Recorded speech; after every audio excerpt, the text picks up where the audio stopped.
Hi, ఈ వీడియోలో మనం cost of preferential shares capital గురించి చెప్పుకుందాము. కాస్ట్ ఆఫ్ క్యాపిటల్లో మనకి ఉన్న 4 టైప్స్ అంటే cost of equity, cost of debt, అలా cost of preferential shares capital and last one వచ్చేసి కాస్ట్ ఆఫ్ రిటైన్డ్ ఎర్నింగ్స్. మొత్తం 4 ఉంటాయి. So this is third one మనకి cost of preference shares capital. ఇప్పుడు ఇక్కడ ప్రిఫరెన్స్ షేర్స్ అనేది మీకు క్లియర్ గా కాస్ట్ ఆఫ్ క్యాపిటల్ వీడియో ఉంది, దానిలో ఒకసారి రిఫర్ చేసుకోండి. ఇక్కడ ఏంటంటే మనకి ఫిక్స్డ్ వాల్యూతో ఫిక్స్డ్ రేట్ తో ప్రిఫరెన్షియల్ షేర్స్ అనేది ఇష్యూ చేస్తారు. అంటే ఇన్వెస్టర్స్ కి వీళ్ళకి వచ్చేసరికి ఫస్ట్ ఆఫ్ ఆల్ వీళ్ళకి ప్రిఫరెన్స్ ఇస్తారు. వీళ్ళకి నార్మల్ గా వచ్చే ఎర్నింగ్స్ అన్నిటి మీద ఏమి వీళ్ళకి పర్సెంటేజ్ అనేది ఇవ్వరు. సో ఇనిషియల్లీ ఒక 6% ఆర్ 5% ఎంత పర్సెంటేజ్ అయితే వాళ్ళు డిక్లేర్ చేస్తారో అదే పర్సెంటేజ్ వాళ్ళు డెఫినెట్ గా company has to pay that percentage. అంటే ఫస్ట్ ఏదేమైనా సరే ఈ పర్సెంటేజ్ మాత్రం అంటే వాళ్ళకి ఎర్నింగ్స్ వచ్చినా రాకపోయినా గానీ it may be negative or positive, అది అన్నెసెసరీ అనమాట. బట్ అమౌంట్ మాత్రం వాళ్ళకి వెళ్ళాలి. అండ్ వీళ్ళు ఓవరాల్ గా వచ్చే ఎర్నింగ్స్ ఏమి ఎంజాయ్ చేయరు కాబట్టి వాళ్ళకి ఫైనల్ గా ఏంటి అంటే వైండింగ్ అప్ సిచ్యుయేషన్ లో first of all they will give importance to these preferential share holders అనమాట. అందుకని వీళ్ళని ప్రిఫరెన్షియల్ షేర్ హోల్డర్స్ అని అంటే వీళ్ళకి ప్రిఫరెన్స్ ఇస్తారు కాబట్టి ప్రిఫరెన్షియల్ షేర్ హోల్డర్స్ అని అంటారనమాట. వాళ్ళ షేర్ హోల్డర్స్ అని కూడా. అండ్ మోర్ ఓవర్ ఏంటి అంటే ప్రిఫరెన్స్ షేర్స్ ముందు నుంచి ఎంజాయ్ చేయరు కాబట్టి లాస్ట్ లో అంత ప్రిఫరెన్స్ ఉంటుంది అనమాట. ఇక్కడ చూడండి. So cost of preferential shares capital కి బేసిక్ గా మనకి డివిడెండ్ బై మనకి అక్కడ కాస్ట్ ఆఫ్ ఈక్విటీలో ఏదైతే ఫార్ములా ఉందో సేమ్ అదే ఫార్ములా. కాస్ట్ ఆఫ్ డెట్ కి అదే ఉంటుంది, కాకపోతే అక్కడ వాళ్ళకేమో ఇంట్రెస్ట్ అని మాట్లాడతాం, ఇక్కడ ఏమో డివిడెండ్ అని మాట్లాడతాం కాబట్టి అది ఒక్కటి డిఫరెన్స్ ఉంటుంది అనమాట. In case if it is first time new issues అయితే కనుక పార్ వాల్యూకి ఇష్యూ చేస్తే కనుక మనకి పీ యూస్ చేస్తాము, లేదా ఫస్ట్ టైం ఇష్యూ చేస్తున్నట్లయితే కనుక ఏదైనా ప్రీమియం కానీ డిస్కౌంట్ ఏమైనా ఇష్యూ చేస్తున్నట్లయితే కనుక ఎన్పి నెట్ ప్రొసీడ్స్ అట్లాగా యూజ్ చేస్తాం అనమాట. అండ్ నెక్స్ట్ వచ్చేసరికి మనకి ఇది ఇర్రిడీమబుల్,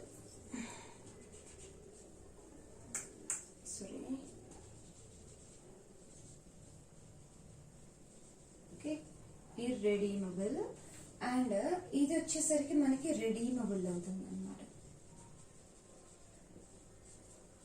okay, so cost of debt లో ఎలా అయితే మనకి రెడీమబుల్ ఇర్రెడీమబుల్ ఉన్నాయో ఇక్కడ కూడా సేమ్ అంతే. ఇర్రెడీమబుల్ ఆర్ పర్పెచువల్ అనమాట. అంటే ఫిక్స్డ్ గా ఉండేది ఏదైతే ఉంటుందో అది వచ్చేసరికి మనకి ఇర్రెడీమబుల్ అవుతుంది. అంటే కంపెనీ యాజ్ లాంగ్ యాజ్ అది ఉన్నంత వరకు కూడా అలాగే కంటిన్యూ అవుతూ ఉంటాయి అనమాట. రిడీమబుల్ అనేది వాళ్ళు సెల్ ఆఫ్ చేసుకోవడానికి ఛాన్సెస్ లేదు, రిడీమ్ చేసుకోవడానికి ఎవరికైనా.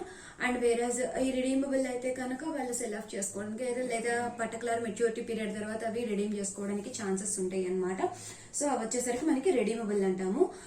సేమ్ మనకి కాస్ట్ ఆఫ్ డెట్ లో ఎలా అయితే యూస్ చేస్తామో ఇక్కడ కూడా అంతే అనమాట. బట్ కాకపోతే ఇక్కడ మెచ్యూరిటీ వాల్యూ అని యూస్ చేస్తాం అంటే at the time of maturity దానికి పర్టికులర్ వాల్యూ అనేది ఉంటుంది కదా, దాన్ని అక్కడ మెచ్యూరిటీ వాల్యూ అని పెడతాము.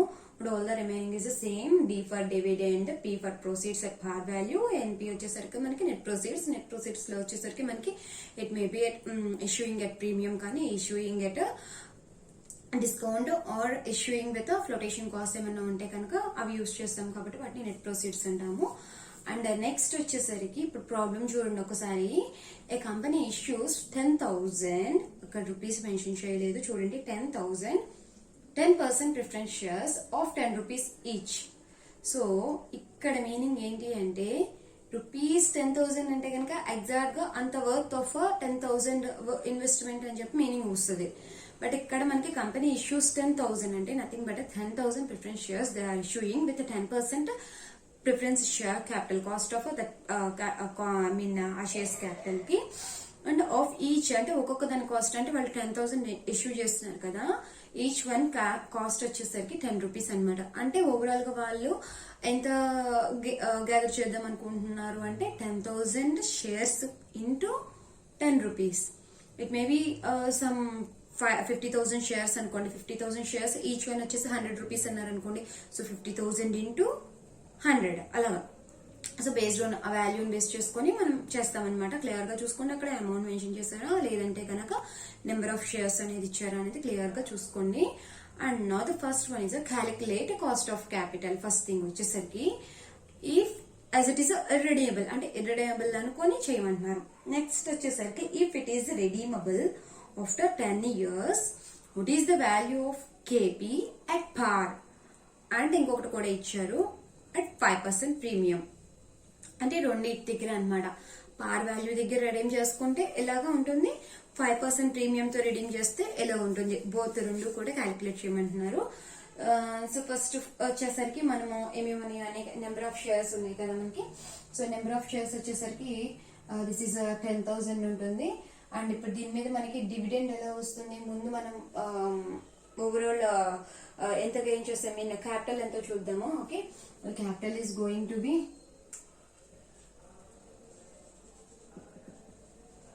capital is a 10,000 into 10 rupees each అన్నారు కాబట్టి, so this is gathering of 1 lakh rupees they are gathering. దాని మీద 10% కదా, so which is nothing but our dividend is D equal to 1 lakh into 10%, which is nothing but 10,000 rupees. Okay, so మనకి dividend అయితే వచ్చేసింది. And next వచ్చేసరికి దాని మీద first one as ఇర్రెడీమబుల్ అన్నారు కదా, అంటే ఫిక్స్డ్ గా అనమాట. సో డివిడెండ్ బై మనకి ఎట్ పార్ కే అనమాట. ఇక్కడ మనకి ప్రీమియం కానీ ఏమీ మెన్షన్ చేయలేదు కాబట్టి, సో పార్ వాల్యూ ఏదైతే ఉందో అది మనం చేసేసుకుంటే సరిపోతుంది. So which is nothing but this 1 lakh rupee. So first of all this KP equal to dividend is 10,000 and by our par value our net proceeds which is nothing but మనకు వచ్చే net proceeds అదే కదా, వాళ్ళు overall గా gather చేసింది ఇదే కదా, ఈ నెట్ ప్రొసీడ్సే కదా. This is nothing but so ఎంత ఉంది, ఇది 1 lakh ఉంది. Now it is going to be 1/10 which is nothing but 10%.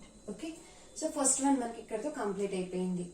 Okay, direct గా మనం డివిడెండ్ అనేది 10% అన్నారు. ఓవరాల్ గా క్యాపిటల్ మీద 10% అనేది మనం చూసుకుంటాం కాబట్టి అది ఒక 10,000 రూపీస్ మనకు వచ్చింది. ఇక్కడ క్యాపిటల్ అనేది ఫస్ట్ మనం ఎలా వచ్చిందంటే ఎన్ని షేర్స్ ఇష్యూ చేద్దాం అనుకుంటున్నారు, ఎంతతో ఇష్యూ చేస్తున్నారు, ఆ ప్రైస్ అలాగే నెంబర్ ఆఫ్ షేర్స్ వేసేస్తే మనకి నెట్ ప్రొసీడ్స్ అనేది వచ్చేసింది which is nothing but.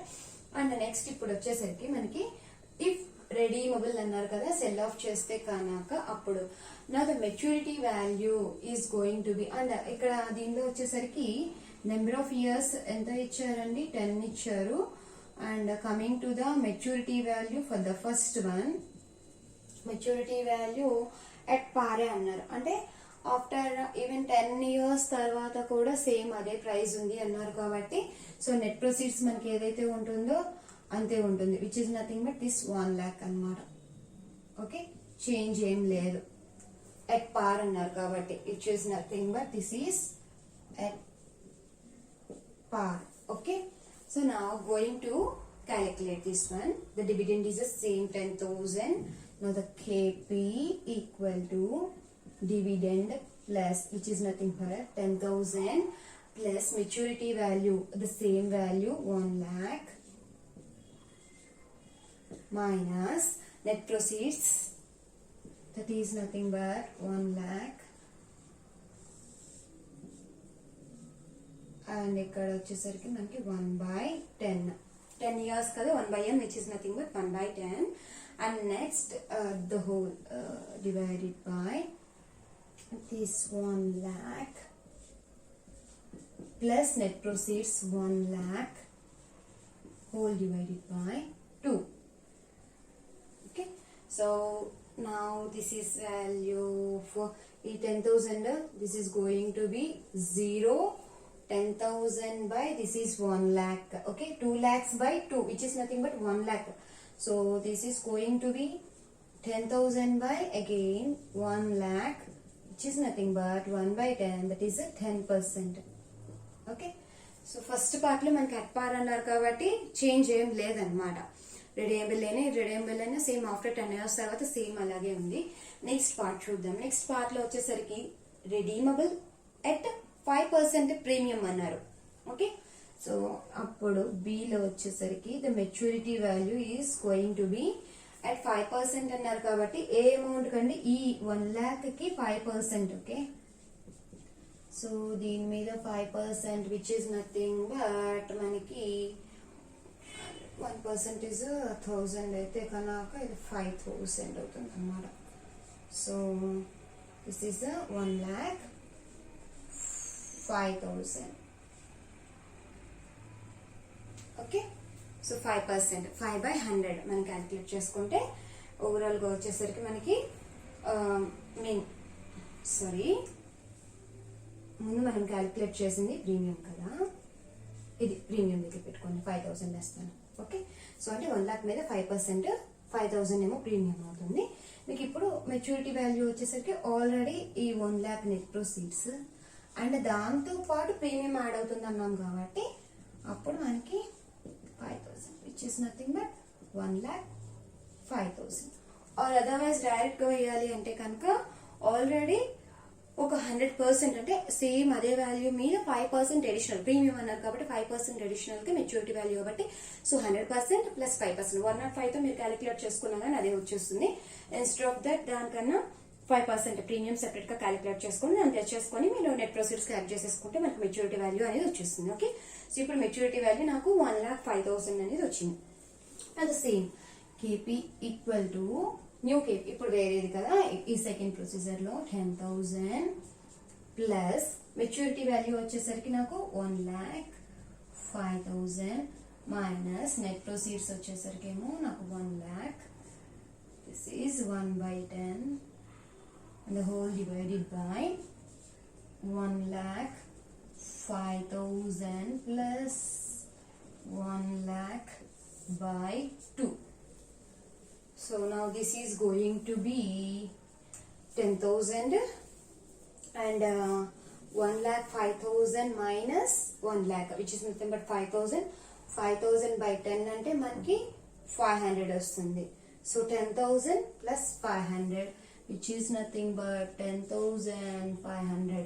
Okay, and the next it is going to be 2,05,000 which is nothing but 2,05,000 అంటే 1,02,000 1,02,500. yeah. Okay, so ఇప్పుడు మనం 105/1025 which is nothing but మనకి 10.24%. ఓకే, సో ఇలా మనం క్యాలిక్యులేట్ చేసుకోవాలన్నమాట. అంటే మెచ్యూరిటీ వాల్యూకి అది ఎంత పర్సెంటేజ్ అయితే ఇస్తారో అంత పర్సెంటేజ్ మీరు first of all find out చేసుకొని ఆ మెచ్యూరిటీ వాల్యూ దగ్గర మీరు రిమైనింగ్ అంతా సేమ్ అయిపోతుంది అనమాట. సో మనకి ఎప్పుడైనా సరే ఇది కూడా గుర్తుపెట్టుకోండి, మనకి ఇఫ్ ఇట్ ఈస్ లైక్ మనకి ఎట్ డిస్కౌంట్ అని అట్లా అన్నారు అంటే కనుక ప్రీవియస్ వీడియోస్ లో మనం చెప్పుకున్నట్లుగా ఆ వాల్యూ ఏదైతే ఫ్లోటేషన్ కాస్ట్ అవన్నీ కూడా మనం ఇంక్లూడ్ చేసుకొని నెట్ ప్రొసీడ్స్ కి మనం క్యాలిక్యులేట్ చేసుకుంటూ ఉంటాం అనమాట.